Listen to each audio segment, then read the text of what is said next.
Hi, it's Laura at Aquamarine18. Thanks for stopping by my channel today. Welcome or welcome back. In this video, I will share my updates and some favorites from February 2022. I try to do these at the very end of the month. I'm a few days late. It happens. So I'll share just some general fun activities from February, as well as decks that I've received and have been working with, some books I've read, and some learning around my animal of the month, and choose the next animal of the month at the end. So one of the things that I wanted to mention that I got to do this month that was really exciting, which is very recent actually, just this past weekend, so the very end of February, I got to go to a series of events on Zoom called Dangerous Visions and New Worlds, a 2-day online symposium on radical science fiction, which was put on by City Lights and PM Press. And PM Press is a great publisher. I really like a lot of what they put out. And I had backed this book on Kickstarter that they were producing, which was Dangerous Visions and New Worlds, a book on radical science fiction written in 1950 to 1985. And so I backed that Kickstarter for an ebook, and then by virtue of that got an invite to go to this 2-day series of events, panels and interviews and discussions, all of which were kind of separate Zoom-based events and were free. So I couldn't go to a lot of the events just because of scheduling issues, but I did get to go to 2 that I really enjoyed both of. The first one that I went to was with Adrienne Marie Brown, Alexis Pauline Gumbs, and Mimi Mondal, and they were talking about the legacy and the impacts of Octavia Butler's work. And of course, Octavia Butler is, an all-time favorite author of mine. And so, listening to the three of them talk about how Octavia Butler has influenced them and has influenced their thinking and their work was really interesting and really inspiring. I've mentioned Alexis Pauline Gumbs on this channel before because she's the author of Undrowned, Black Feminist Lessons from Marine Mammals, which is a book that I absolutely adore. So I really enjoyed that conversation, and I am definitely going to be rereading some Octavia Butler this year, in no small part inspired by that conversation. Definitely, I plan to reread the Parable books, which I haven't read in quite a number of years now. The second event that I got to go to, which I was also extremely happy to be able to go, and particularly to get to go live, was amazing, was an interview with Samuel Delany. And Samuel Delany was interviewed by Daniel Shank Cruz, and they had about an hour-long conversation about Samuel Delany's life and work and some of his most recent work. There are a couple of new books that he has out, some of which are, there's a 2-volume collection of previously unpublished writings of his, and then there's also some new content as well. And I love Samuel Delany's work. I have plans to make a video about representation of tarot in Samuel Delany's Nova for this channel at some point. I, of course, am grateful that amidst these times that these things are being hosted on Zoom, so I could get to go. I highly doubt that these events would have been held anywhere near me.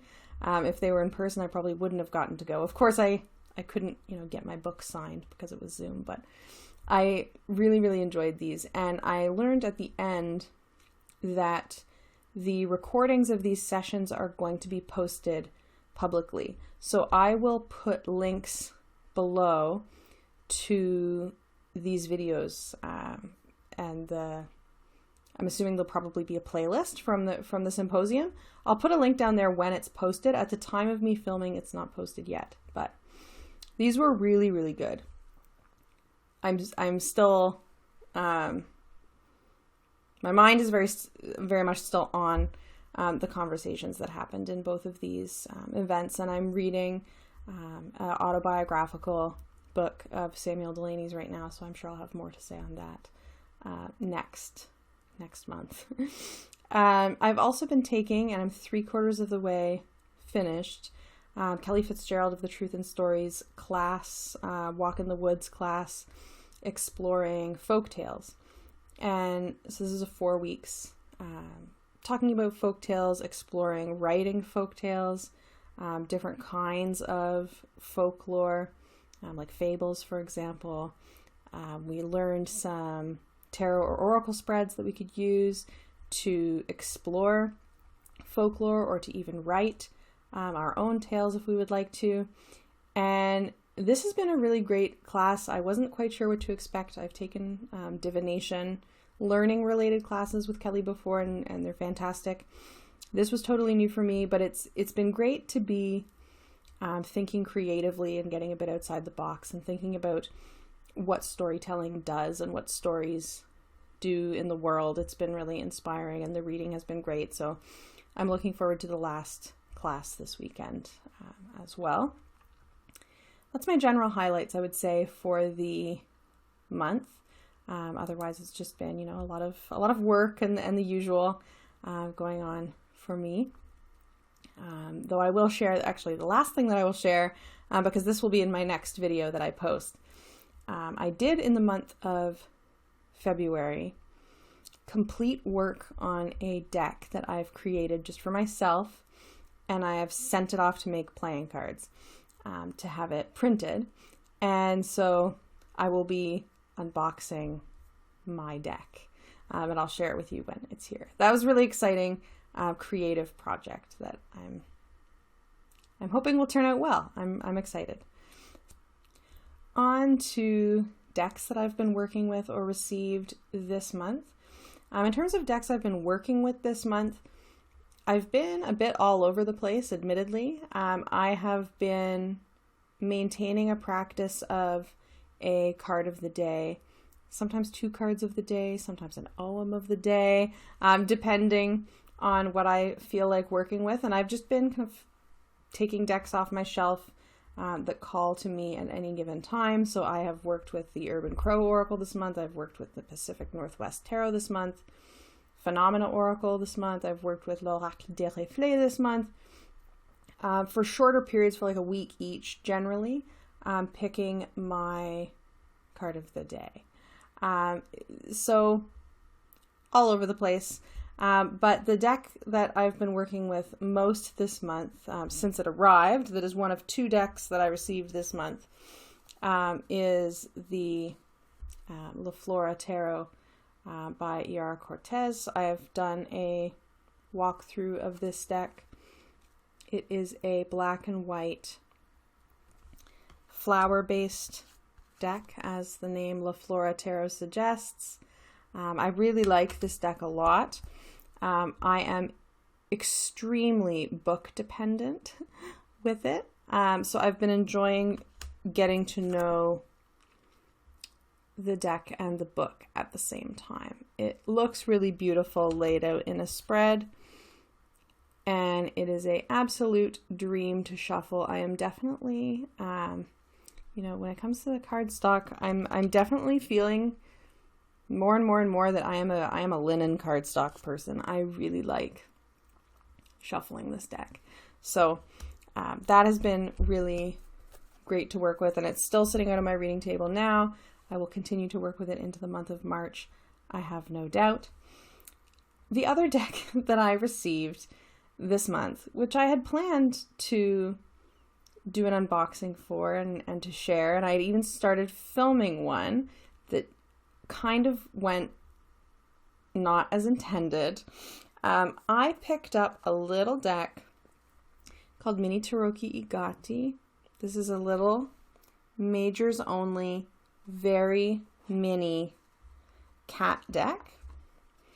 And it had been on my list for quite a while, and I just figured, why not? This is a hand-cut deck made by Osvaldo Menegazzi of Il Meneghello. These lovely little cats. And the back is just plain. And So I got this deck and it arrived. I ordered it from Tarot BG and it's adorable. The cats are charming and hilarious and I love them. However, in my unboxing, I came across a problem. And it's a problem that I've never had in all of my years of tarot and oracle deck collection and enjoyment. And that is that I got 2 devil cards and I got no death card. So, not the best. I communicated with Tarot BG and they've been very good. They did have one more copy of the deck, which they immediately, took the cellophane off to investigate, and the only other copy of the deck that they had the same issue. So they're talking to Il Meneghello, and Il Meneghello is looking around to see if they can find me a card, but it is looking like I am going to have 2 devils and no death card in this deck. It's not sounding particularly promising. It sounds like they are out of this deck. So that is disappointing. These cats are really cute though. And I did tell, Tarot BG that it was okay. And, I wanted to keep the deck regardless. If I really wanted to read with the deck, I could just pencil onto one of the 2 devil cards that it is to indicate the death card if I wanted to. Otherwise, perhaps I can use the cards to display a card of the year or something like that. So I'm a little bit disappointed, not gonna lie, but the cats are really cute. So it happens, I appreciate Tarot BG's support and trying to help me out with it, but it does sound like there isn't a card available for me. So that was my deck experience of February. That's okay. I'm over it. So moving on to books that I've read this month, that I've finished this month. Of course, February is Black History Month, and for February, this is the second, maybe third, but I think it's only second year in a row that I have participated in reading for Blackathon, which is a readathon put on by Jessie over at Bow Ties and Books here on YouTube and also on Instagram. For folks who are unfamiliar with Jessie's channel, Jessie is also the creator of these fabulous TBR cards that I will sometimes use to inspire my next month of reading.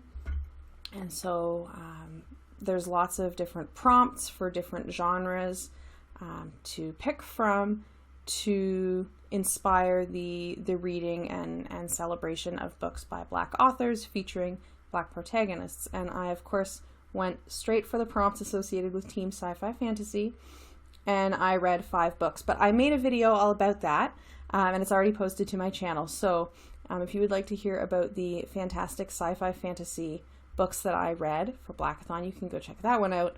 And here, for the sake of non-repetitiveness, I will just share the 3 other books that I finished this month that were not in that category or part of the readathon.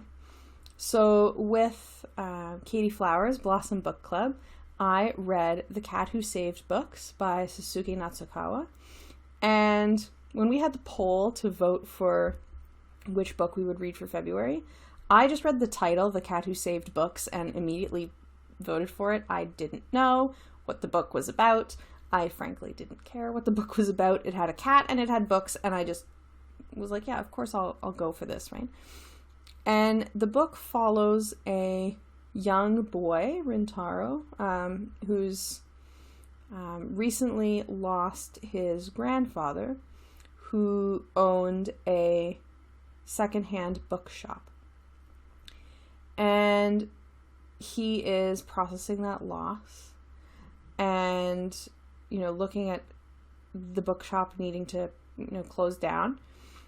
And a cat that talks, whose name is Tiger, turns up in the bookshop, and they go on a series of adventures saving books, right?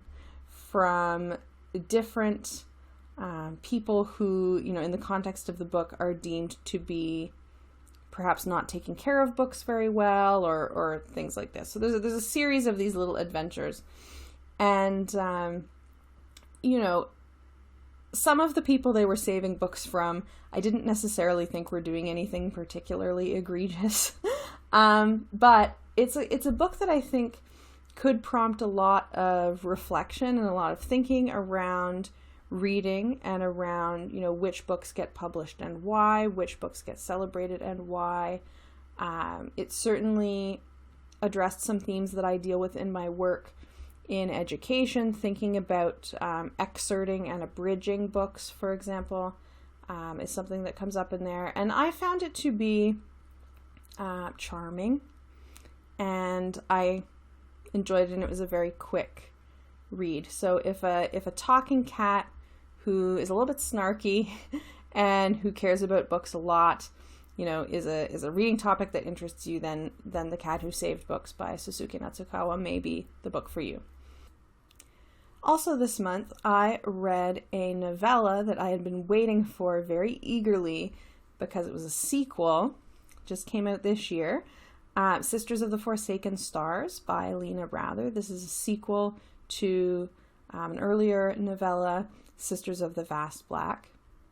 And both books follow a group of nuns who live on a organic or living spaceship, who are traveling the solar system as nuns and trying not to give too much away. Sisters of the Forsaken Stars was really great. It does not, I wouldn't say, stand alone. I think you'd have to read Sisters of the Vast Black first, which I would absolutely recommend. The best way, I think, to explain this without being too spoilery is that there is a oppressive central government in this solar system that the story takes place in. And in the first book, Sisters of the Vast Black, this group of nuns gets on the bad side of the central government, and so are certainly at risk and are being pursued as a result of that. And that's where this second book, Sisters of the Forsaken Stars, picks up. I really, really like these novellas. I certainly hope there are going to be more. I think I probably talked about Sisters of the Vast Black in a prior end of month wrap up at some point, but it would have been last year. They are, not too heavy, not too overwhelming. They're not quite like feel-good sci-fi, I wouldn't necessarily say, but they are a lot lighter than some of the other reading that I do. And I really appreciate the character development of all the different nuns. I really enjoyed these. The final book that I read in February was Good Morning Comrades by Onjaki, which is a novel with very strong autobiographical elements as well. And Good Morning Comrades follows Ndalu, who is a young boy, and several of his friends. And the novel is set in Luanda, Angola in 1990. And I am pleased to mention that the book comes with, or at least my version of the book that I got came with, a really good, clear afterword that maybe should be a preface. That explains quite a bit in terms of the political and social and historical context for the novel in terms of what is going on in Angola at this time period. So very, very briefly, at this point, Angola has a communist government. The Portuguese occupation, colonial occupation of Angola has ended by several decades by that point. And the boys in the book the boys and girls in the book, actually, there are both, are taught by predominantly Cuban teachers. And at this point in Angola's history, there are a lot of Cuban folks in Angola supporting the transition to an establishment of a communist government in Angola at this point. And so it follows these young boys who have these Cuban teachers and their relationship with the teachers and how they see the country and how they understand the government and how they understand the differences between their current reality and what they've learned about what things were like when Portugal was still there occupying Angola. And it was a really good book. I really appreciated about this book how Onjaki wrote this very young narrator. The narrator felt, very real as the age that he was. And it was a tough read, and again, I'm trying to not be too spoilery, but these are things that you would see if you read the back of the book, I think, or if you know anything about the historical context. These boys are kind of oscillating between, talking about, the games they're going to be playing and the pranks they're playing and typical kind of, childhood activities, and then also are really concerned with things like the possibility that their school will be attacked because the country is politically unstable at this point. There is several different armed conflicts going on that the children are aware of, but that aren't necessarily happening right where they are. And it was really impactful to read. And it has led me to learn something about a period in very, very recent history that I really didn't know very much about. So besides being an excellent work of fiction, or historical fiction, really, it also has been something that has taught me a lot, which I appreciate. So that was Good Morning Comrades by Onjaki. That is all the books that I read in February. So to finish off my recap, I will go to my animal of the month. The animal of the month is the bull from the Druid Animal Oracle. And the bull in this particular oracle is associated with prosperity, and the guidebook has some information about, for example, the card's depiction, including some cranes as well as the bull there, and this relating to early Celtic artwork depicting a bull and cranes together. But when I started thinking about the bull for this month, I ended up going actually in a little bit of a sideways direction and thinking about the bull in terms of Taurus and Taurus in my birth chart. It is my birthday in a couple of days, so I've been looking at my birth chart and I've been engaged in some astrological study this year. And so thinking about the bull as a animal of the month, I thought, well, why not go into where Taurus is in my birth chart and see how the bull could be, an energy I could draw on in a supportive way, or that I could learn something about myself or be inspired by the bull in that way. And so I have both my moon is in Taurus and my Mars is in Taurus. So I'm a Pisces. I have a birthday in a couple of days, but I'm a quite Taurus Pisces in a number of respects, since I have those two prominent planets in Taurus, and they are in the 6th house for me. And I've been exploring what exactly that means, particularly with reference to an astrology book that I quite like for this, which is Stephen Arroyo's Chart Interpretation Handbook. It's a pretty old book at this point, but I really like using this book. And so the 6th house in a birth chart has to do with work and our work environments, our service to the world, and also kind of everyday life routine and responsibilities and duties. The mundane, if you will, is what the 6th house is about. And having multiple significant planets in the 6th house means these are areas for me to pay attention to and be conscious of. And what I've learned from reading a couple of different sources, thinking about Taurus and what that means that those planets are in Taurus and in the 6th house for me, having a Taurus moon can speak to some of the ways that I like consistency. Can also speak to, I am told, the ways in which I am calm in a crisis and not a very reactive person, that I like a degree of predictability, that I find comfort in a degree of consistency. Taurus is, of course, a fixed earth sign, so there's a lot of persistence there. Certainly, I can locate my stubbornness here in some respects.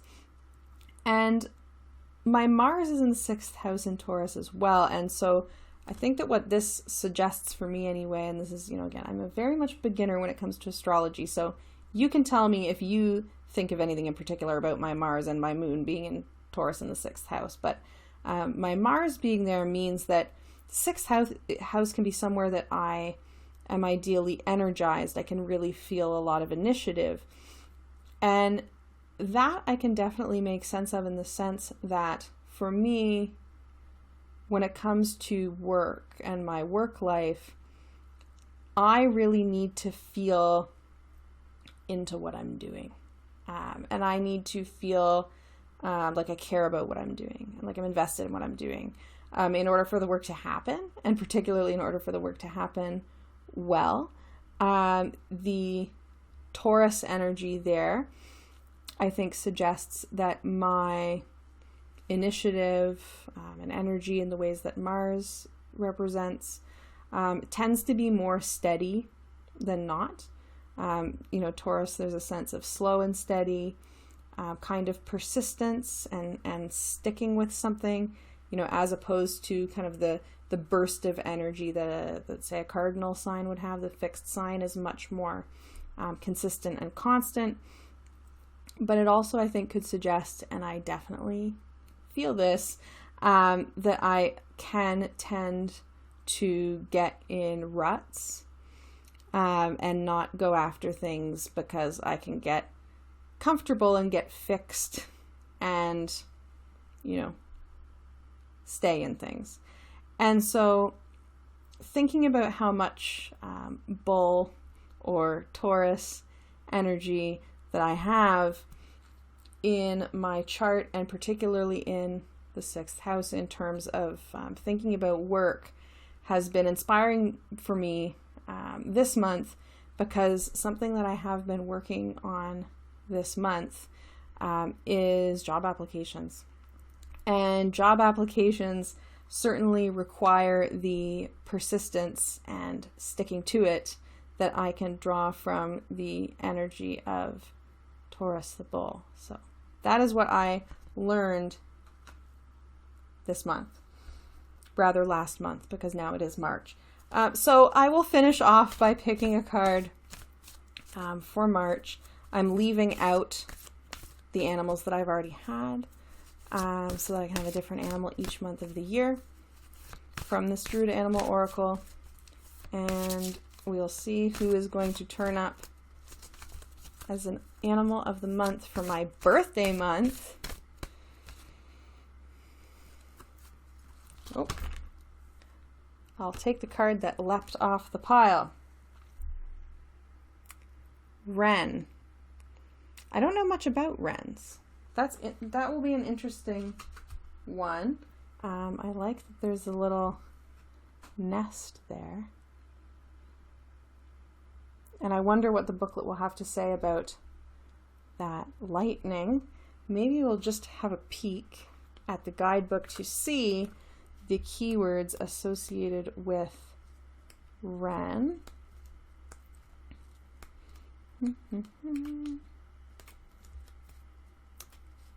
I do have the larger guidebook that goes with this deck. The keywords for Ren are humility, cunning, God. And I'll just read a little bit of the booklet since I have it out. That the Ren allows us to glimpse the beauty of God or goddess in all things, and tells us that small is beautiful, and that self-realization lies not in grandiosity or apparent power, but in humility, gentleness, and subtlety. Cunning, if tempered with humor and good intent, is a way of achieving great things with an economy and effort, and a rational and honest use of the achievements of others. Interesting. So I'm going to be learning about Ren, and I will share what I learn at the end of the month of March. That is it for me this month. Thank you so much for watching. I will see you again very soon in another video. Happy Pisces season.